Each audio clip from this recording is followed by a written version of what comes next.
Well, it's certainly good to be with you this morning, and a little bit there. Yeah, that's good too.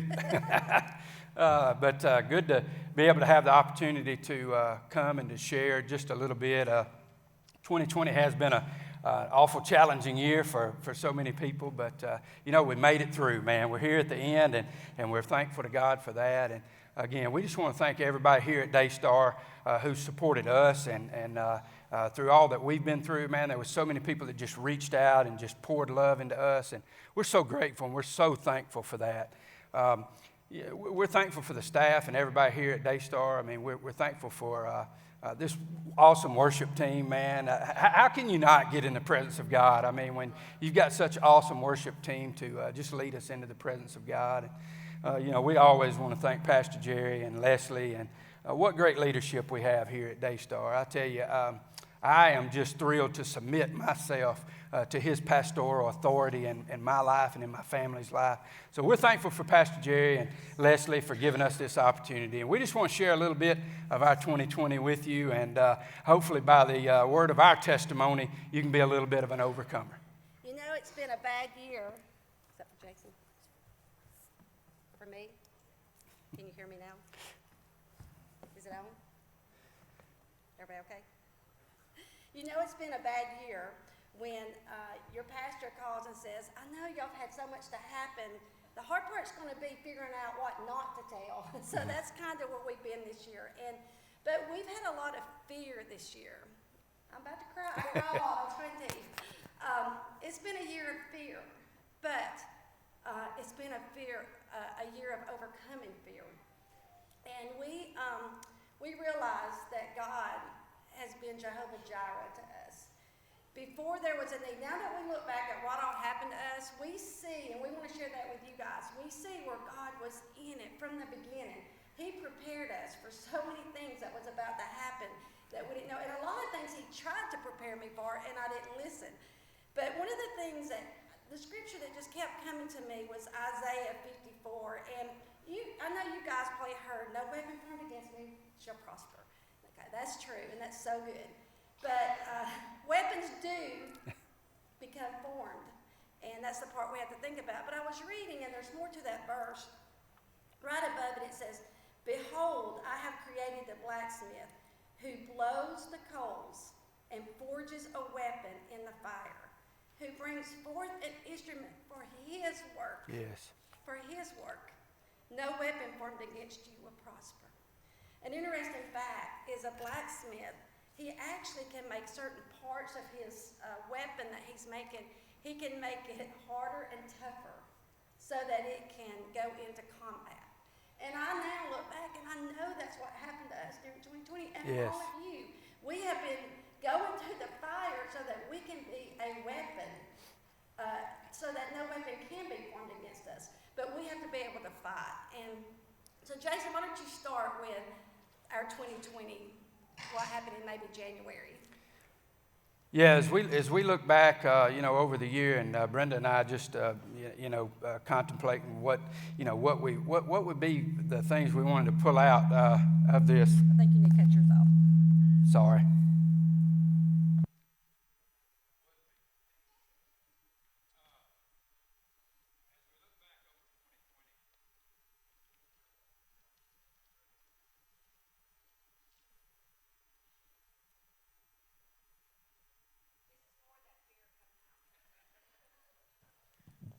There we go. Yeah, so as we look back over 2020, it led us back to the very beginning. And, we were just talking about 21 days of prayer coming up here for 2021. And it led us back to 21 days of prayer in the beginning of 2020. I mean, how many of us knew what 21 days of prayer was going to mean to us at the beginning of 2020? I mean, we were facing some obstacles going into 2020. We had some looming financial obstacles and hurdles that we needed to get over in our business. Pastor Jerry mentioned that, we have a business. God has blessed me with a wonderful business. I'm in hardwood lumber business, and man, it's just been a passion of mine to do that. And God has blessed me to be able to do that. But through the looming tariff issues, it affected us in a pretty bad way. And so, going into 2020, we thought this was going to be, our year to break through. We were going to break out of it. And little did we know, though, that those financial obstacles were probably the least of our worries. It was truly a Jehovah Jireh moment. I mean, God was pouring into us. How many of you love that 21 days of prayer? I mean, I'm telling you, it has changed my life, and now I need it more than ever and realize how much I need it, because it was then that I got the revelation of Jehovah Jireh. And it doesn't just mean that God provides. As I begin to look that up and study it and learn it, it means the God who provides before there's ever even a need. I mean, isn't that good? God's already packing inside of you what you're going to need before you ever even go through it. And I thought, man, this is a wonderful, I know I'm going to break out of my financial catastrophe now, but God wasn't preparing me just for that. God was preparing me for a lot that was coming. And, He's the great shepherd of our soul. And as I was looking at that, I read a story about a shepherd in the ancient Near East and how they would shepherd their sheep. And in the early morning when the shepherd would put his sheep out to pasture, he would take oil and aloe, and he would rub it up and down the legs of those sheep, every one of them, every morning before they would go out to pasture. Because anybody that's ever been to the land of Israel, you know that in some of those places there's some jagged terrain, there's some jagged rocks. But he would do that in preparation, that just in case those sheep would go out and they would cut their leg or cut their skin on a rock, he was already preparing them to be healed. Because if they cut themselves, the oil and the aloe was already there to run into the wound and begin the healing process. And I believe truly that's what God was doing with us, Brenda, in 21 days of prayer in 2020. He poured in that oil. Well, I think I'm working since I was talking Got you. to a microphone that was off, so I think I'm good. God always gives me a word, and I know He does a lot of you during 21 days of prayer, and this year He gave me 3 words. And I didn't know, at first I thought, that's cool, no matter what. What I had noticed was with Christians, a lot of times, like if we were having a retreat or a small group or whatever, if somebody told me, no matter what, I'm going to be there, it would be like the devil just left them alone, and they had their mind made up, and by golly, they were going to do it, and there was no wavering. But if they wavered, if they said, well, I won't let me think about it, if my schedule, blah, blah, blah, it would always be like this huge fight. And so I just said, Lord, I want to live my life this year no matter what. No matter what. If you tell me to go do something for somebody, I'm going to do it. Yes. I'm not even going to think twice. Yes. If you tell me, to start a small group, I'm going to do it. Amen. If you tell me to go 21 days of prayer every morning at 6 o'clock, I'm going to do it. And I did. But what I did not realize was at the end of no matter what could be no matter what, you've got to overcome the biggest fears of your life. Now, I know a lot of you probably had a bad year, but has anybody been cornered on a porch by a hungry bear? Anybody? Now, I do know one person here had a bear encounter with me. This is actually my 3rd bear encounter this year. Yeah. So, but this is the one that almost killed me. So, I think, do we have a picture of him? We can put it up on the screen. There he is. Now, he's ugly. He's not like your normal cuddly bear. And you really can't tell how big he is, but he weighs about 300 pounds because we were up 3 levels taking a picture of him. But we had a little visitor to our mountain house. Now, I'm the one obsessed with bears. Anybody that's been around me, they know all I do when I go to Gatlinburg is I talk about bears. I want to see a bear. And we've had this house, I guess, 2 years, and I'd never seen a bear. But I did see signs of the bear, like hot tub covers being eaten up and all that. But I still wasn't scared. I always thought if they saw a human, they're gone. And you always hear, don't feed the bears, right? I always thought, well, it would give them indigestion or it would hurt them. No, it's because you become their food source. And what I found was going up to our house, we would blow the horn to scare them off, but they would say, and the humans are here, they brought food because we have renters that think it's cute to leave food out, for bears. Don't ever do that, by the way.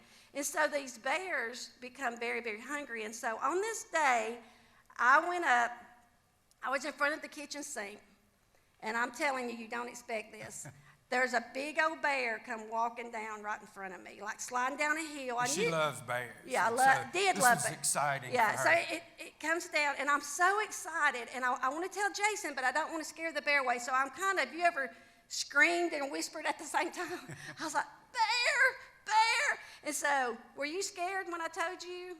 No, I wasn't scared. I mean, we didn't really at that point, we didn't know the danger we were in. You yelled, go get the camera. Yeah, I yelled, go get the camera. We'll take some pictures. So we go up we have 3 levels. On the top level, there's these little princess balconies. And so we said, we'll be safe there. And so we went out and we took pictures for a little while. But we knew this should have been a warning sign. What happened that should have been our warning? Yeah, we had our fun with the bear, and we watched him, and we took all our pictures, and we thought, okay, it's time for the bear to go now. And we, did what they tell you to do, clap your hands and, make yourself big, and the bear wouldn't go away. No, but I still didn't think anything. No. Did you? I just thought, well, he likes us, he did. And so you finally got him to go away, and literally still didn't think anything about it. We were going to Kate's Cove for the day. Go get ready. I walk outside and don't even look to see if he's around. That's how crazy it was. Yeah. And so we get in the car, we're going all day, we come back. Okay. Mistake number 2. Don't cook a BLT if you have seen a bear around your house. So I cook a BLT, and as I'm coming through the living room, though, I heard something. And I said, Jason, I hear something. But like any good man, what did you say?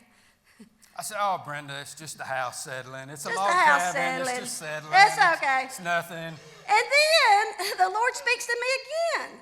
Sometimes the Lord just has to jerk me. He's like, you need to start unlocking your bedroom door, because the way our house is, it's like 30 feet high.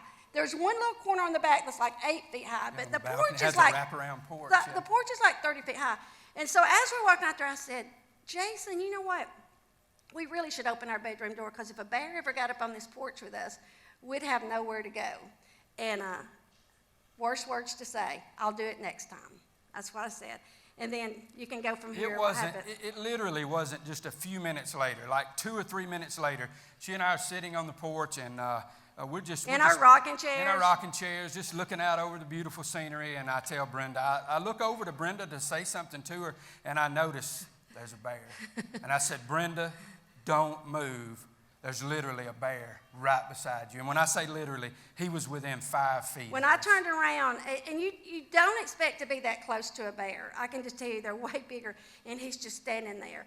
And so it startles us so bad. But we did know. We tried to educate ourselves, but we didn't enough. We hike a little bit, so we've experienced them on the trail before, and we kind of know what to do, But you don't run. I'll just tell y'all that. Don't ever run, because they think it's a game. So I knew not to run, but I also knew that if you happen to be too close to them, that you can't startle them either. Like if you start yelling at that point, they'll just kill you because they feel threatened. So we just slowly, you're not supposed to turn your back either, but I did. So we start creeping around the side of the deck. And I'm not even looking, because I can't look. It's just the worst thing I've ever seen.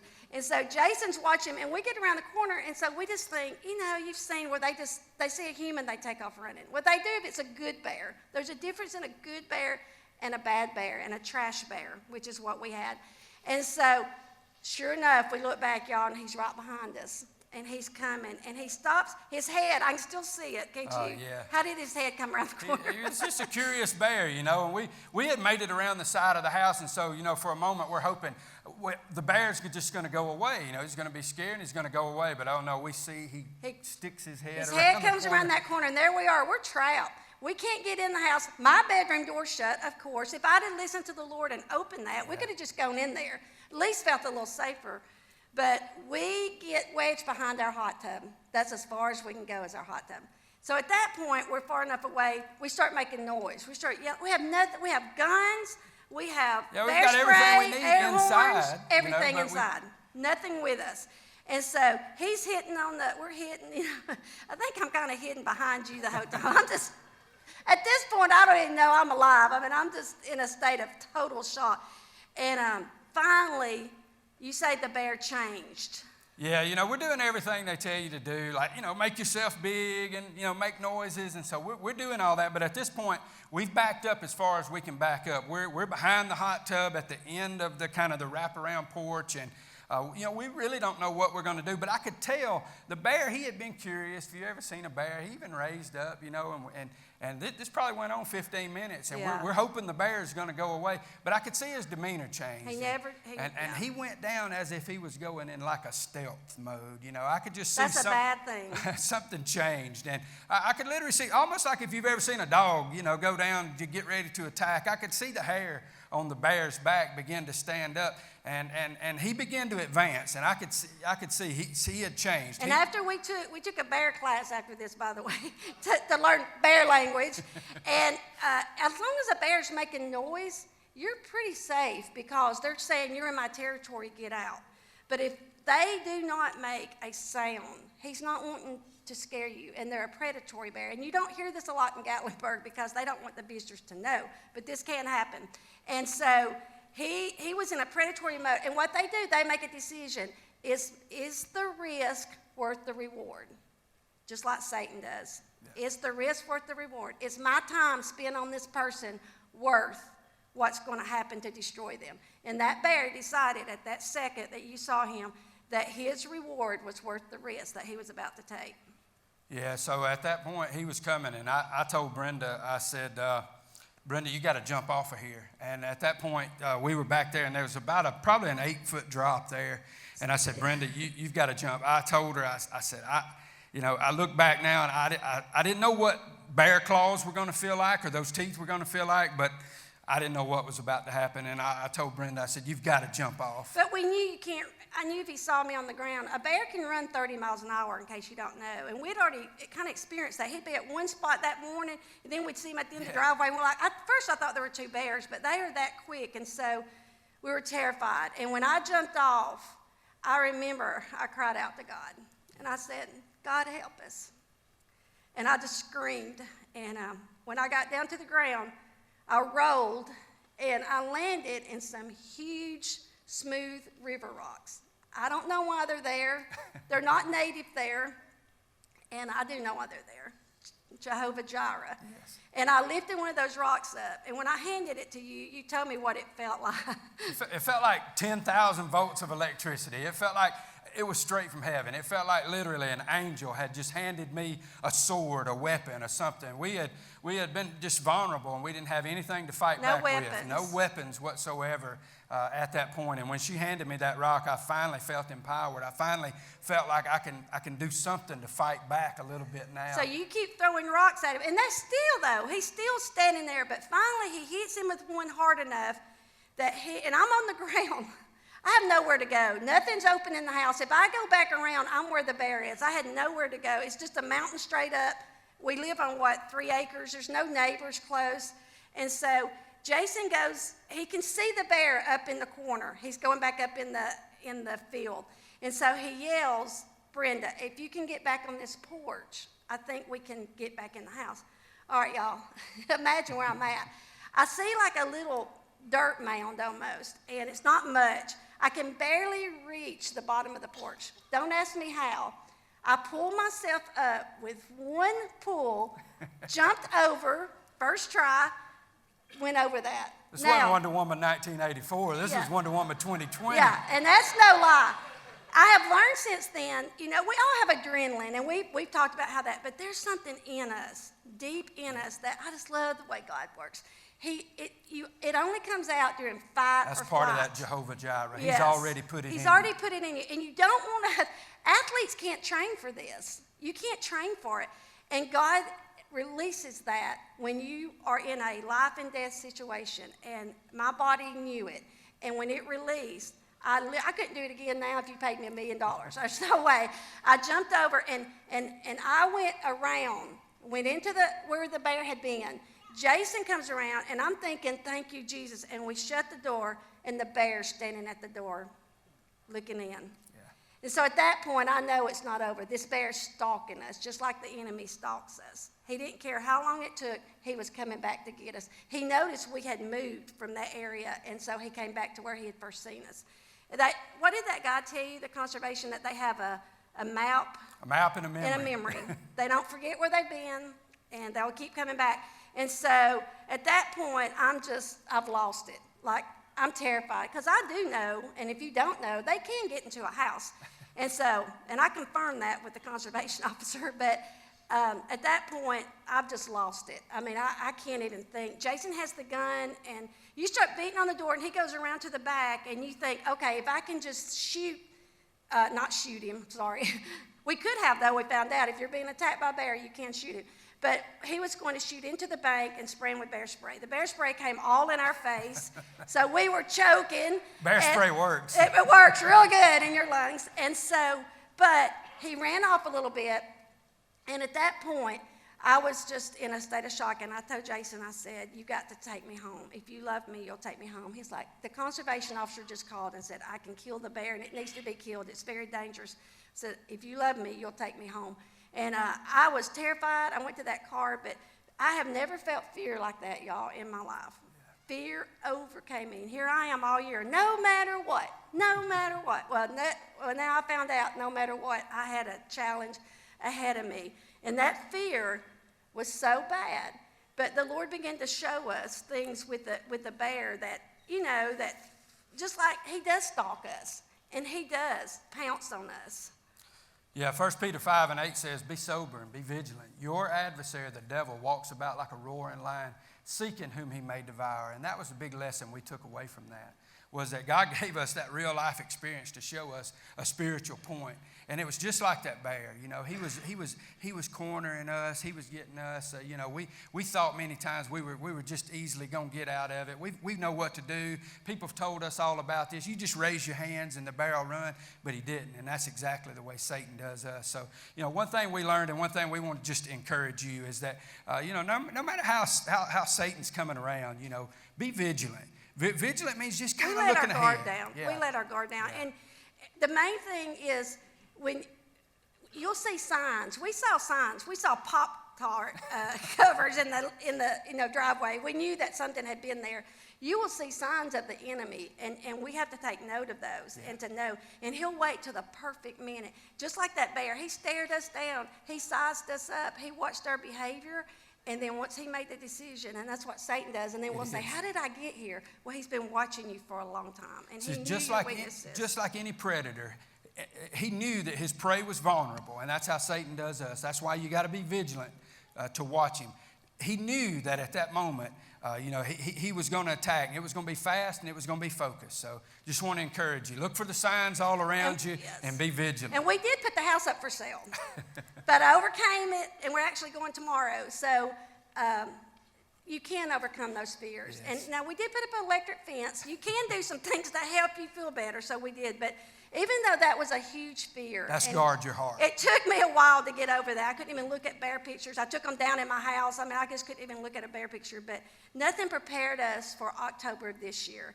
And I think we have a picture of Jason. They'll put up in a second. There he is. COVID hit our house, like I know it's hit many of you. And that's the hardest picture. I still can't hardly look at it. But just to real quickly tell you what happened. I had lunch with my son, Matt, on a Thursday. He eats lunch with me on Thursday in my office. And he said his lunch didn't look good, which was a little unusual. And but a few hours later, he calls me and tells me he's got a fever. And I still don't think anything. You think, oh, it's a cold show. No, he had COVID. We were 20 minutes, 30 minutes in a room, closed room, no mask. I got COVID. And then I gave it to Jason. And you want to tell that part of, we made it pretty good the first few days. Yeah, she and I experienced, the COVID symptoms together. We, she was a few days ahead of me, so I was kind of seeing what was going on with her, and she was telling me, what to expect, and we went through the typical aches and, pains and lost our taste and smell, and it was pretty rough, but we kind of made it through. And so on that 11th day, or my experience of it on the 11th day, I thought I had made it through. I was actually feeling better. I thought, man, I'm coming out of this, and was out walking around doing some activity, and was planning on, actually, that was a Sunday evening, I was planning on going to work the next day because I was feeling a lot better, and so something happened that night, though. I took a turn for the worst, and I really don't know what it was, but I woke up probably 2 o'clock in the morning. We had not had a fever, and you began to have a fever, and you had chills really, really bad, and then you couldn't breathe. Yeah, and as I had chills that night, and 2 o'clock in the morning, probably by 5 o'clock in the morning, I realized something's going on with my respiratory system. I can't breathe. I'm probably at that point only breathing about 25% capacity, and that starts feeling really bad. And so Brenda has some nurse friends, and she's talking to them, and and they're telling her to keep a check on my blood oxygen level, and I'm down around 90 at this point, and I realize this thing's only getting worse. And so, they're telling Brenda, you probably need to get him to the hospital. Thank God they told me like that. most men, I was probably kind of reluctant to, to go. I've already, it's just another symptom. I'll get through it. But, at about 10 o'clock that morning, I think my oxygen level was well below 90, and I couldn't breathe. And I said, Brenda, let's go. You realized it was bad. And so going to the hospital, he started having some severe pain in his knees, which I knew could be blood clots, because that's a huge sign of COVID going bad. And so he couldn't breathe, and so the more he couldn't breathe, the faster I went. And the hardest part that a lot of people don't think about is, here I am with my husband, can't breathe, and you have to take them to the door. They won't let you in. You have to let them walk in by themselves, and they can't breathe, and then I tried to go in. They're like, no, you have to go out. And I was like, I've already had COVID. Well, I think they just heard COVID and that scared them. They wouldn't let me in at all, which I understand that. But then you said that the guy checked your oxygen. It was down to 80-something. Yeah, I was down at like 87 at that point. And so, I'm really feeling the effects of it. I'm all lightheaded.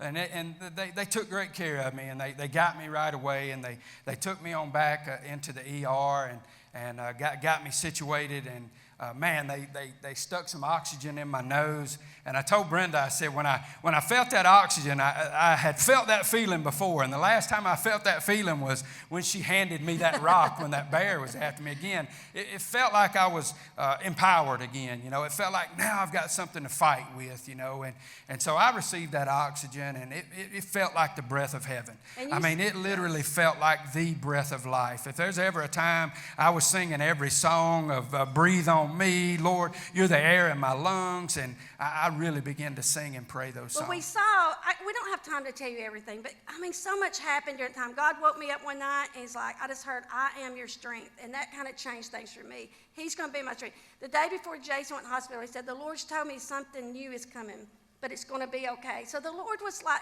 he loves us so much, y'all, that he was telling us. But you said that there was a song list that was real important to you during that time. That we'd been gathering.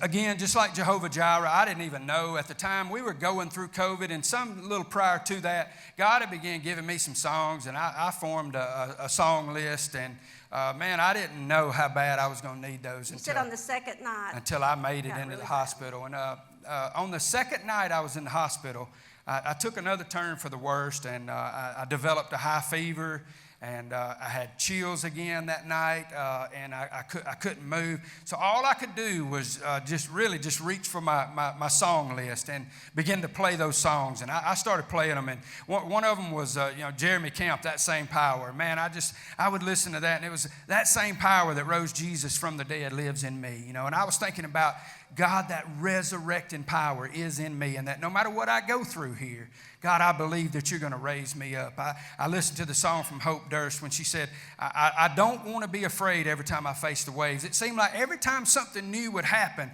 I could feel this fear coming on me. But I had to make a conscious decision at that point. I cannot be afraid. I don't want to be overcome with fear. I listened to Tasha Layton's song, Peace Be Still. It said, peace be still. You are here, so it is well. And here's what God spoke to me. Even when I can't see, I'll trust you. I didn't understand what was going on. Trish sent us a song, Brenda. So many people helped us. I couldn't call out all the names, but I know Trish sent us this song from Hillsong, and it was New Wine. And in that song it says, when I trust you, I don't need to understand. And I realized at that moment that God, no matter what I'm going through this night, no matter what I'm going to face, I'm going to trust you. I don't need to understand it. I'm just going to trust you.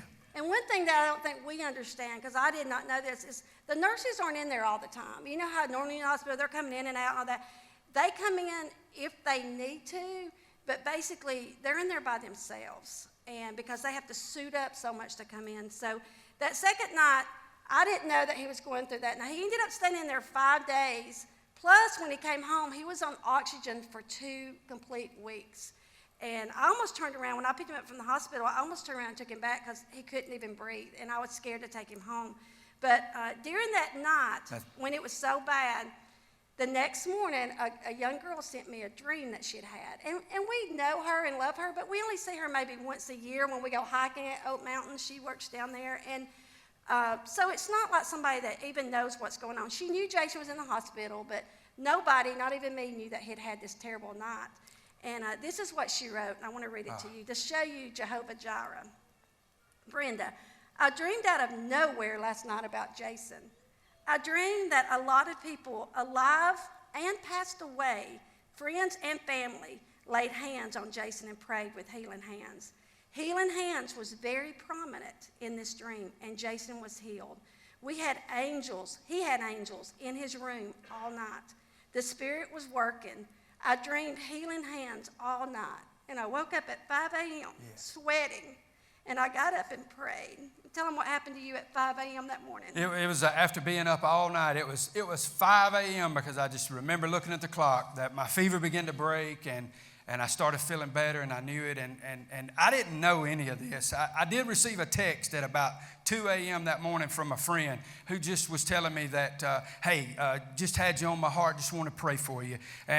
But there was an experience that night when I was going through that, when I was laying in that, all I could do was listen to praise songs and worship God, but I could feel exactly what she was saying, and the scripture kept coming to me about a great cloud of witnesses.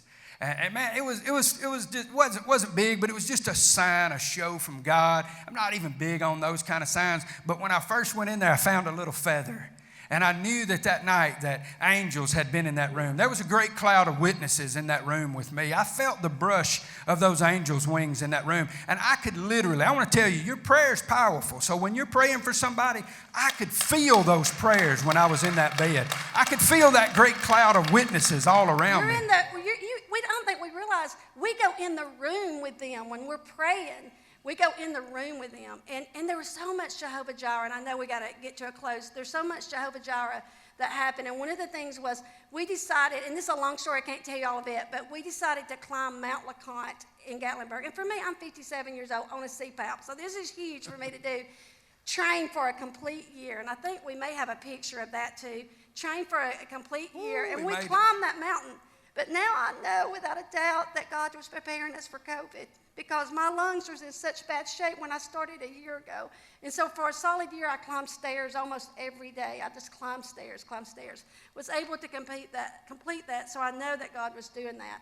But no matter what, God was ahead. And Jason, I know that you've got a good example of that to end with. Yeah, as we look back over all of it, and God was just, so many examples of the things that God was showing us literally. It was almost like we were living out literal parables that God was going to give us a spiritual point for. But he led me back to the story of Shadrach, Meshach, and Abednego in Daniel chapter 3, and to just kind of recap and show me everything that we were going through, and to get a little bit of an understanding. And if you know that story any at all, just real quickly, King Nebuchadnezzar in that time in the land of Babylon, he sent out a decree that when he played the music, that everybody in the kingdom would have to bow down and worship at that time. Well, there were 3 Hebrew young men there that they weren't going to compromise their faith and bow down and worship. And so the King Nebuchadnezzar, he sent that decree out and told everybody that if you don't bow down when you hear this music, you'll be cast into the midst of a burning fiery furnace. And Shadrach, Meshach, and Abednego said this in Daniel 3:16. Sorry. Shadrach, Meshach, and Abednego answered and said to the king, O Nebuchadnezzar, we have no need to answer you in this matter. Amen. You know what they were saying? We're not even going to think twice. I'm not going to question God. I'm going to trust God. I'm not going to question him over everything we're about to go. These kids were facing a fiery furnace. They said, if this is the case, our God whom we serve is able to deliver us from the burning fiery furnace, and he will deliver us from your hand, O king. But listen what they said right here. They said, but if not. But if not, no matter what. Our God is able to deliver us from your hand, O king, and he will deliver us from the burning fiery furnace. But if not, let it be known to you that we will not bow down. You know what? That's our word for you today. That's been our word, is no matter what comes, don't bow down. Meshach, Shadrach, and Abednego, they went through their trial. They were cast into that burning fiery furnace. They bound them up and they cast them into that burning fiery furnace. And King Nebuchadnezzar, as they were in there and he thought they were burning up, he stooped. I can see him in the spirit. He stooped and looked in, and he looked around and he said, did we not cast 3 men into the fiery furnace? They said, yes, they answered. And he said, well, I see 4 men in the fire, and the 4th one I see looks like the Son of God. They're loose. Praise God. I want to tell you that no matter what you go through, there's a 4th man in the fire with you. We learned that as we went through all of our fiery trials, it was really to loose us, because I want to tell you today, as I sit here right now, I'm more free in the Spirit than I've ever been before. I'm more free now knowing that there's nothing that matters other than having my relationship right with God. And as those 3 young men came out of that fiery furnace, it was strange. The king looked at them and he said, whoever their God is, that's the God you're going to worship. I want to tell you, your testimony can persuade others. And he said that I want them to be promoted. So I want to tell you that through all the problems you go through, it's a chance for you to be promoted.